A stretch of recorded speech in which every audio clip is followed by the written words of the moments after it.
العربيه دي صاحبها بيشتكي من ان هي مخنوقه في المشي، مع انه بينفض الفلاتر وبيغير دوره الجهاز بانتظام وكل حاجه.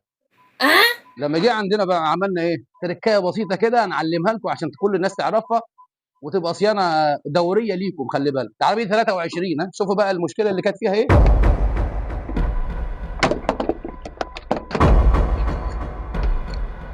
نور كشاف كده، شايف عندك؟ شايف؟ شايفين كميه الترسبات اللي جوه والزيت والطين والتراب خانق دوره الهواء ازاي؟ كده باينه؟ العربيه هتشتغل ازاي ولا هتبقى فايقه ازاي؟ حتى لو انت بتغير فلتر الهواء او بتغير دوره الجاز باستمرار، لازم ده ينضف عشان تسلك معاك. هتشوفها ننضفها وهتشوفها شكلها ازاي بعد ما ننضف. خليك معايا.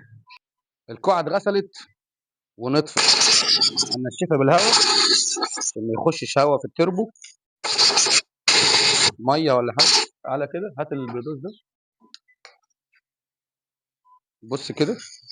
Oh wow. شايف الممر سلك ازاي؟ باين عندك؟